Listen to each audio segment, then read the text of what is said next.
지난 수요일이 애쉬 웬즈데이, 참회의 수요일이었습니다. 이날부터 2023년 사순절이 시작되었습니다. 사순절이라는 이름은 40일간의 기념일이라는 뜻을 가진 헬라어 테살코스테를 번역해서 붙인 이름입니다. 순 우리말로 수운을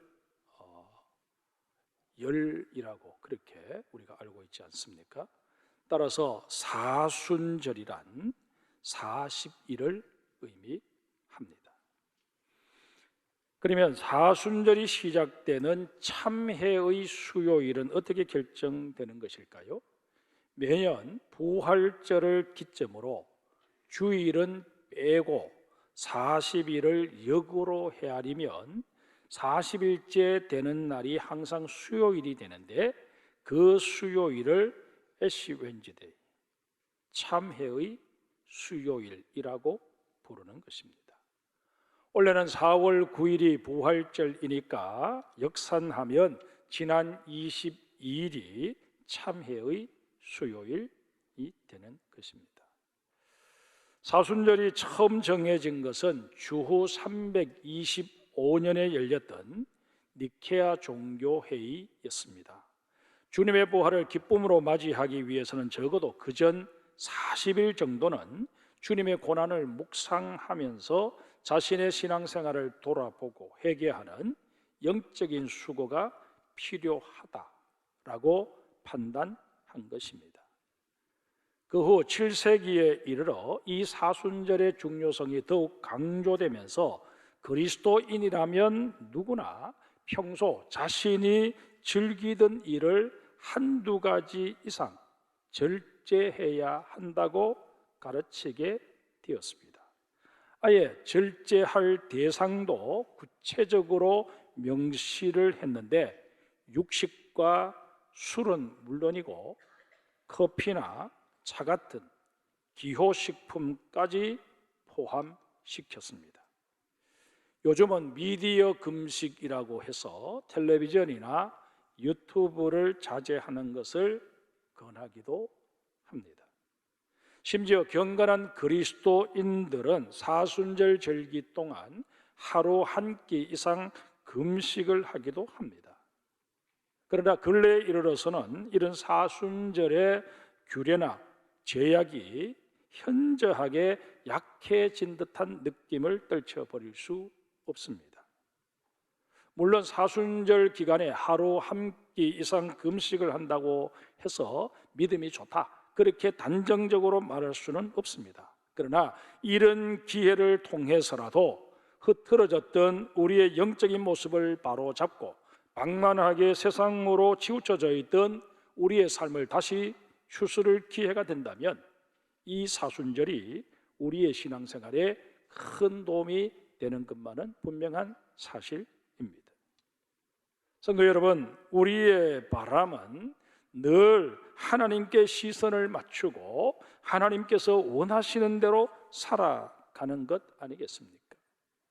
그러나 우리의 바람과는 달리 우리의 삶은 사소한 일에도 흐트러져 버리는 게 부인할 수 없는 현실입니다. 하나님께서도 이런 우리의 연약함을 익히 알고 계십니다. 그러기에 하나님께서는 늘 사랑 가득한 목소리로 돌아오라라고 말씀하십니다. 오늘도 마찬가지 있습니다. 하나님께서는 사순절 첫 번째 주일을 맞이하여 하나님 앞에 나온 우리 모두에게 또다시 돌아오라라고 말씀하십니다. 그러시면서 어떻게 하면 하나님께로 돌아설 수 있는지 그 구체적인 방법을 제시해 주십니다. 그게 뭘까요? 이제 하나님의 말씀에 우리 귀를 기울여 봅시다. 첫째로 하나님께서는 자신의 잘못된 삶에 대해 애통함을 가져야 한다고 말씀하십니다. 본문 12절을 제가 다시 읽겠습니다. 여호와의 말씀에 너희는 이제라도 금식하고 울며 애통하고 마음을 다하여 내게로 돌아오라 하셨나니. 이 12절 앞에는 하나님을 떠났던 이스라엘 백성들에게 내려질 재앙이 소개되어 있습니다. 이 재앙은 이미 임박했고 상당히 구체적으로 준비된 상태입니다. 그럼에도 하나님께서는 이제라도 늦지 않았다고 말씀하십니다. 다 준비된 재앙이지만 그것이 임하기 바로 직전에라도 하나님께로 돌아서기만 하면 그 준비된 재앙들을 없던 일로 하시겠다는 것입니다. 이것은 징계보다는 용서하시고 회복해 주시기를 원하시는 하나님의 본심을 우리에게 말해주고 있는 것입니다. 하나님께서는 지금이라도 금식하고 울며 애통하고 돌아서라고 우리에게 강력하게 요청하십니다. 그러면 하나님께서 요구하시는 금식에 관해서부터 먼저 생각해 봅시다. 인간에게 있어서 식욕은 가장 본능적인 욕구입니다. 그만큼 억제하기가 어렵습니다. 뿐만 아니라 이 먹는 문제는 우리의 생명과 직결되어 있습니다. 우리 가운데 먹지 않고도 살아갈 재간이 있는 사람 아무도 없지 않겠습니까? 따라서 하나님의 뜻에 따라 하는 금식은 하나님 앞에서 자신을 죽이는 영적인 결단을 의미합니다. 하나님께서는 죄로 인해 타락해버린 본성을 죽이고 하나님을 등졌던 잘못된 삶을 이제는 청산하겠습니다 라는 의지의 표명으로 우리에게 금식을 명하시는 것입니다. 또한 하나님께서는 우리에게 울며 애통하라고 말씀하십니다. 사람들 대부분은 자신이 저지른 실수로 인해 받게 된 상처나 불이익, 손해 때문에 애통해합니다. 조금만 조심했으면 이런 낭패는 당하지 않았을 것을, 조금만 더 조심을 했으면 이런 아픔을 겪지 않아도 되었을 것을, 이렇게 생각하며 애통해 한다는 것입니다. 그러나 이런 감정은 하나님께서 요구하시는 애통함이 아닙니다. 하나님께서 원하시는 애통함은 자신이 저지른 잘못으로 인해 또 죄악으로 인해 하나님과의 관계가 깨어지고 이웃이나 다른 피조물과의 관계가 깨어지게 된 것을 안타까워하고 슬퍼하며 수치스러워하고 속상해하는 것을 말합니다.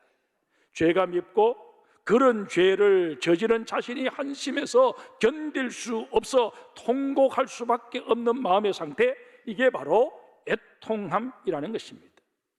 하나님께서는 이런 애통함이 우리에게 요구되어진다 말씀하십니다.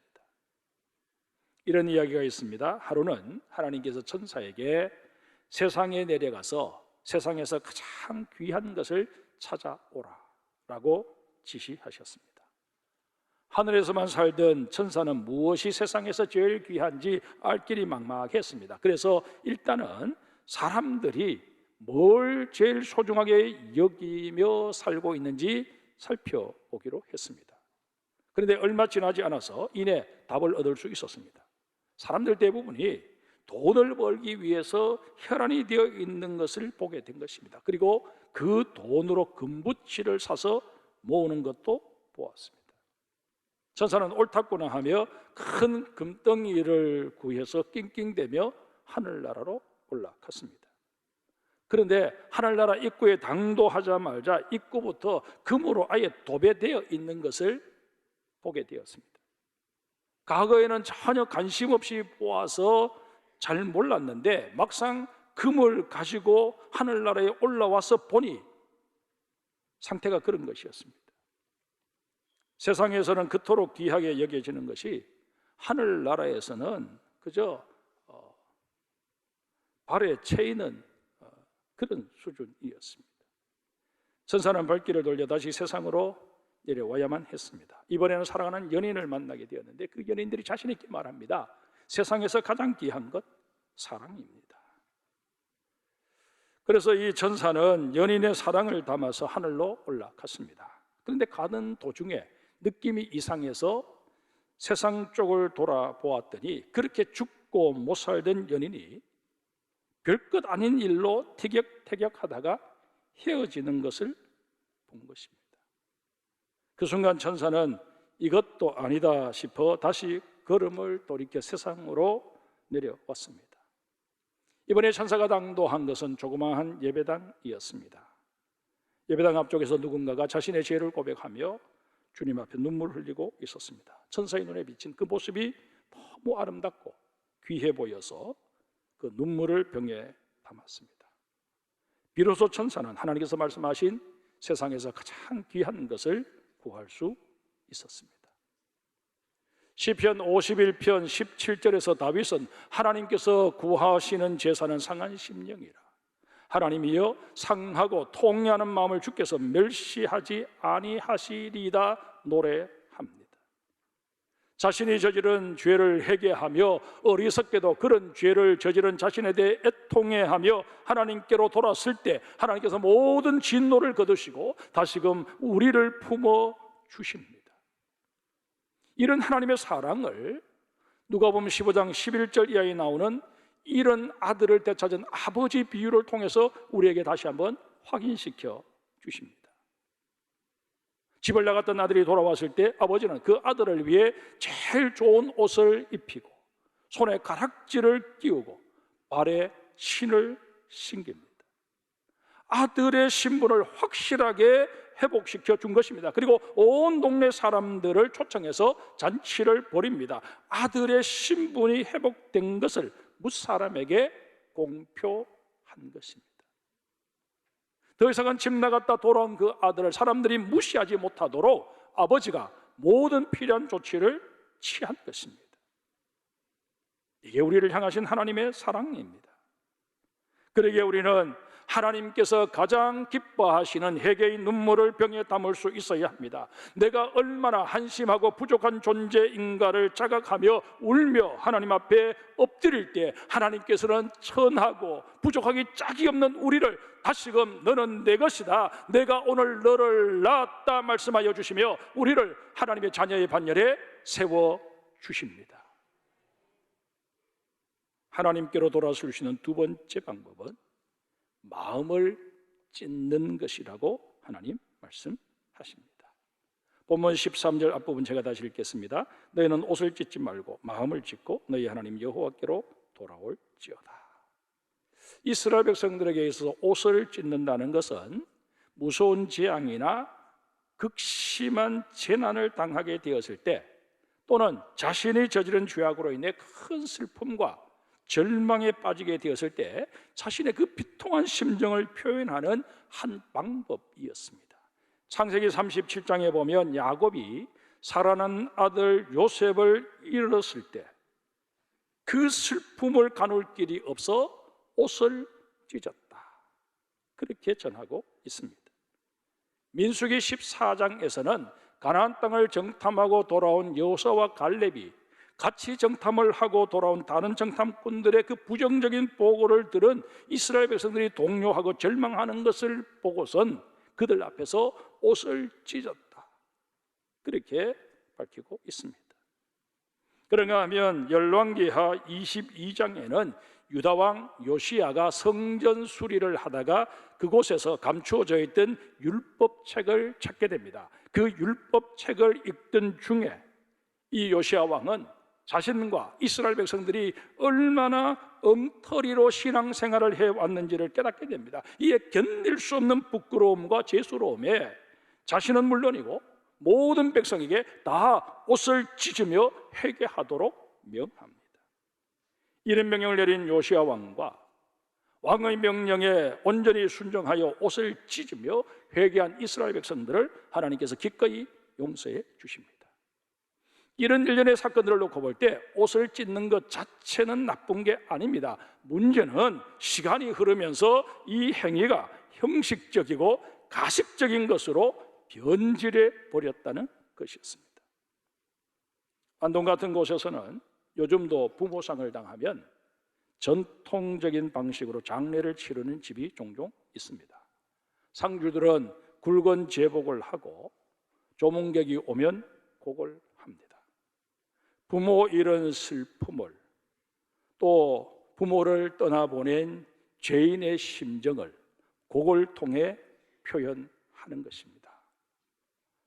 그런데 언제부턴가 이 곡이 형식화되어 버린 듯한 느낌을 떨쳐버릴 수 없습니다. 상주들끼리 잡담하고 그렇게 지내다가 문상객이 오면 마음을 전혀 담지도 않은 채 그저 조문객들 들으라고 어이구 어이구 하고 소리만 내는 것입니다. 그런데 문제는 하나님께 드리는 제사나 예배도 이렇게 되고 있다는 것입니다. 성경에 보면 하나님께서 가장 미워하시고 싫어하시는 것이 외식과 위선이라고 깨우쳐주고 있습니다. 그러하건만 우리의 예배가 점점 그렇게 따라가고 있는 양상입니다. 예수님 당시로 우리 한번 돌아가 봅시다. 예수님께서는 그 당시 종교 지도자들을 향해서 해칠한 무덤이라고, 독사의 자식이라고 그렇게 책망하십니다. 왜 그러셨을까요? 그들이 구축해 놓은 종교적인 틀에는 하나님이 원래 주셨던 그 율법의 정신이 전혀 담겨 있지 않았기 때문이었습니다. 그들은 형식화된 틀을 고집하면서 율법의 정신은 다 변질시켜 버린 것입니다. 하나님께서는 오늘을 살고 있는 우리의 신앙이나 우리의 회개하는 모습이 이런 전철을 밟지 않기를 원하십니다. 그러기에 우리들은 누군가에게 보이기 위해서 옷을 찢는 식으로 회개의 기도를 드릴 것이 아니라 정말 하나님 앞에서 너희의 마음을 찢으라고 말씀하십니다. 톨스토이의 작품 가운데 악마의 제자라는 단편 소설이 있습니다. 자신을 악마의 제자로 자처하는 한 불량한 소년이 있었습니다. 그런 아들을 지켜보아야 하는 부모의 마음은 너무 아팠습니다. 어떻게 해서든 이 아이를 좀 새로운 사람을 만들어야 되겠는데 온갖 궁리를 하던 중에 그 당시 성자로 소문이 나 있던 한 사제의 집으로 이 아이를 보냅니다. 그 집에서 같이 지내며 사제의 언행을 지켜보노라면 이 아이도 뭔가 깨달음이 있을 것이고 그러다 보면 이 아이의 행동도 바뀔 것이다. 그렇게 기대한 것입니다. 아이가 아버지, 어머니의 뜻에 따라서 그 사제의 집에 가서 살던 중에 어느 날 그 일대의 빈민들이 난을 일으켜서 부자들과 종교 지도자들을 무차별 학살하는 사태가 벌어지게 되었습니다. 그런 다급한 상황에서 성자라 불리던 이 사제는 용케 피신을 했고 사제 집에 계속 머물러 있던 이 소년만 폭도들에게 붙잡히게 되었습니다. 폭도들은 사제의 거처를 알려주면 너는 살려주겠다라고 소년을 해유했습니다. 이제 사제의 목숨은 이 소년의 입에 달려 있었습니다. 동시에 이 소년의 목숨도 사제에게 달려 있었습니다. 사제가 나타나지 않으면 소년은 죽어야 했습니다. 소년은 사제를 살리기 위해서 끝내 입을 열지 않았습니다. 하지만 사제는 자신 때문에 소년이 죽게 되었다 하는 소식을 접하고서도 끝내 모습을 드러내지 않았습니다. 이 이야기를 통해 톨스토이는 누가 진정 악마의 제자인지 독자인 우리에게 묻고 있습니다. 성도 여러분, 보이는 게 전부일 수는 없습니다. 이런 까닭에 중심을 보시는 하나님께서는 눈에 보이는 어떤 몸짓이 아니라 우리의 마음에 주목하시는 것입니다. 이미 관용구처럼 되어버린 회개의 문구들로서는 우리의 마음을 하나님께로 돌이킬 수가 없습니다. 입술의 고백이 아닌 진심 어린 마음의 회개가 우리를 하나님께로 돌이킬 수 있는 법입니다. 그러기에 사랑하는 성도 여러분, 정말 하나님 앞에서 우리의 마음을 찢고 주의 자비를 구하는 이번 사순절이 되어야 할 것입니다. 하나님께로 돌아서는 세 번째 방법은 나의 의가 아닌 하나님의 은혜와 자비하심에 의지해야 한다는 것입니다. 13절 뒷부분을 봅시다. 그는 은혜로우시며 자비하시며 노하기를 더디하시며 인애가 크시사 뜻을 돌이켜 재앙을 내리지 아니하시나니. 우리의 기도가 하나님의 응답을 받지 못하는 데는 여러 가지 이유가 있을 수 있습니다. 그 중에 하나가 바로 의심입니다. 창세기 1장 6절 이하에 분명히 말씀하십니다. 오직 믿음으로 구하고 조금 더 의심하지 말라. 의심하는 자는 마치 바람에 밀려 요동하는 바닷물길 같으니 이런 사람은 무엇이든지 죽게 얻기를 생각하지 말라. 두 마음을 품어 모든 일에 정함이 없는 자로다. 여기서 말씀하시는 의심은 하나님의 능력에 관한 것일 수도 있지만 동시에 하나님의 인자하심과 자비하심에 관한 것일 수도 있습니다. 하나님의 인자와 하나님의 자비하심을 의심하는 자는 결코 하나님께로 돌아설 수가 없습니다. 아담과 하와가 선악과를 따먹은 후에 어떻게 처신합니까? 하나님의 눈을 피하여 숲속으로 숨어버립니다. 왜 그랬을까요? 그들은 하나님의 인자와 자비를 기대하지 않고 하나님의 진노의 모든 시선을 고정해 버린 것입니다. 미국에서 있었던 실화입니다. 아마 여러분들도 이 이야기는 많이 들어보셨을 것입니다. 플로리다 해변으로 가는 버스 안은 여름 휴가를 즐기려고 하는 젊은이들로 한껏 들떠 있었습니다. 그런데 그 틈에 한 중년의 남자가 잔뜩 몸을 웅크린 채 앉아 있었습니다. 허름한 옷차림에 덥수룩한 수염, 굳게 담은 입술, 언뜻 보기에도 무언가 사연이 있는 게 분명했습니다. 젊은이 중 한 명이 조심스레 말을 건네자 그 남자가 입을 엽니다. 나는 뉴욕 교도소에서 4년간 복역을 하고 출소해 지금 집으로 돌아가는 길입니다. 나는 출소 전에 아내에게 편지를 썼습니다. 그 편지에 만약 나를 용서하고 다시 받아줄 마음이 있으면 마을 앞 큰 참나무에 노란 손수건을 한 장 걸어달라 부탁했습니다. 잠시 말을 끊었던 중년 남자는 눈물을 글썽이며 말을 이어갑니다. 만약 손수건이 걸려 있지 않으면 나는 어디로 가야 할지 모르겠습니다. 들떠 있던 승객들은 그 남자의 말에 모두 숙연해질 수밖에 없었습니다. 이윽고 마을이 가까워졌습니다. 승객들은 일제히 차창 밖을 내다보았고 얼마 못 가서 한호성이 터져 나왔습니다. 마을 앞 참나무에만 노란 손수건이 걸려 있는 게 아니라 주변 잔디밭에도 담장에도 온통 노란 손수건이 펄럭이고 있었습니다.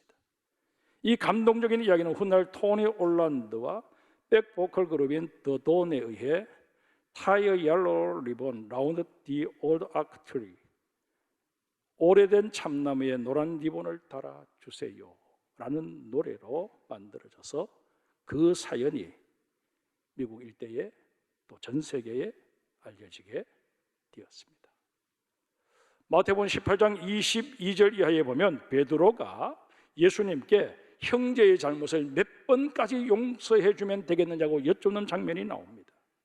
그때 베드로에게 예수님께서는 율법에 정해져 있는 7번이 아니라 70번씩 7번이라도 용서해 주어야 한다 말씀하십니다. 그런데 여러분, 이 말씀을 우리가 가만히 묵상해 보면 하나님께서도 우리를 그렇게 용서하신다라는 메시지가 거기 담겨 있습니다.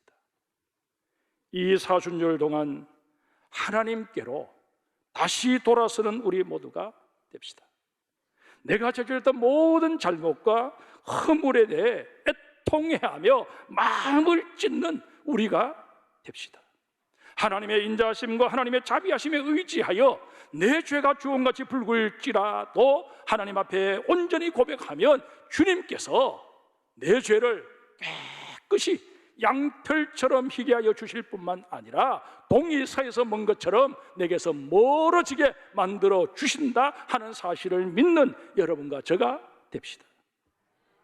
그렇게만 하면 하나님께서는 마음을 돌이키시고 우리의 예배도 찬양도 예물도 기쁘게 받아 주실 것입니다.